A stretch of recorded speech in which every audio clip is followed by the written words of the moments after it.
आणि ते वारकरी संप्रदायाचा आमंत्रण तुम्हा सगळ्यांना माहिती असेल, पण तरी सुद्धा 22 फेब्रुवारी ते 2 मार्च 2026 मध्ये 21 तास आपल्याला मिळत नाही. आपल्याला आता आपले असणार आयुष्य थकलेलं आहे. तिथं आपल्याला जर जाता येत नसेल, पण या असणाऱ्या 5-50 किलोमीटर पर्यंत एवढ्या लातूरला तरी जाऊन त्या असणाऱ्या संतांच्या पादुकावरती डोकं टेका. महाराज काय सांगता येते, पुन्हा कुठला जन्म माणसाचा मिळेल की नाही सांगता येत नाही. आणि अजून 25 वर्षाच्या नंतर या म्हाताऱ्यांसाठी असणारा हा सोहळा केला जाईल.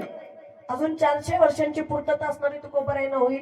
775 वर्ष असणारे ज्ञानोबरायांना होतील आणि 700 वर्ष पूर्ण नामदेव महाराजांना होतील.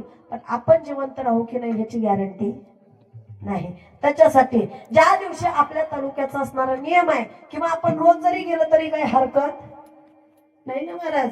ज्या दिवशी आपल्याला जायचंय, ज्या वेळेला आपण असणारे झटायची मुंबईची ज्या वेळेला वेळ आहे, त्यावेळेला ज्याला मृदंग वाजवता येतो त्याला मृदंग वाजवण्याचं काम करावं. ज्यांना टाळ घेऊन उभं टाकता येते त्यांनी टाळ वाजवण्याचं काम करावं.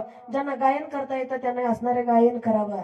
एक सांगू का, ज्यांना असणार ऐकता श्रवण करायला येतं त्यांनी श्रवण करायला बसावं. तरुण पिढीनं तिथं गेल्याच्या नंतर जिथं असणार आपण अनेक जागी जाऊन नाही तिथं असणाऱ्या गाड्या करू करू पोरं फिरायला जातात. अरे तिथं जाऊन बाकीचा असणारा सोहळा, बाकीचं जग बघण्यापेक्षा एकदा या ज्ञानोबराय तुकोबरायचा सोहळा बघा. आयुष्यभर तुमच्या गळ्यातले माळ निघणार नाही एवढी ताकद या संप्रदायात. तरुण पिढीनं तिथं जायचं.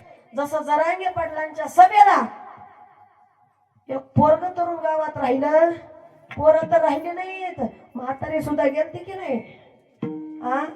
तसं जसं असणार तेवढ्या दूर गेलता की नाही, आपल्याला दूर जायचं नाही, जवळच आहे. त्याचप्रमाणे तरुण पिढीनं सगळे गावातली पोरं असणारी गोळा करायची आणि तिथं जाऊन आपल्याला जे कार्य होईल, वाटपाचं असेल कोणतंही कार्य असू द्या महाराज, ते कार्य करायचं. आणि ज्याला काहीच कळमत नाही, टाळ वाजवायचं जमत नाही, मृदंग वाजवायचं जमत नाही, मनाय जमत नाही, वाडाय जमत नाही, कीर्तनात बसायला जमत नाही, ज्याला हे काहीच जमत नाही त्याला जेवायला तर तेवढ्याला तर जायचं.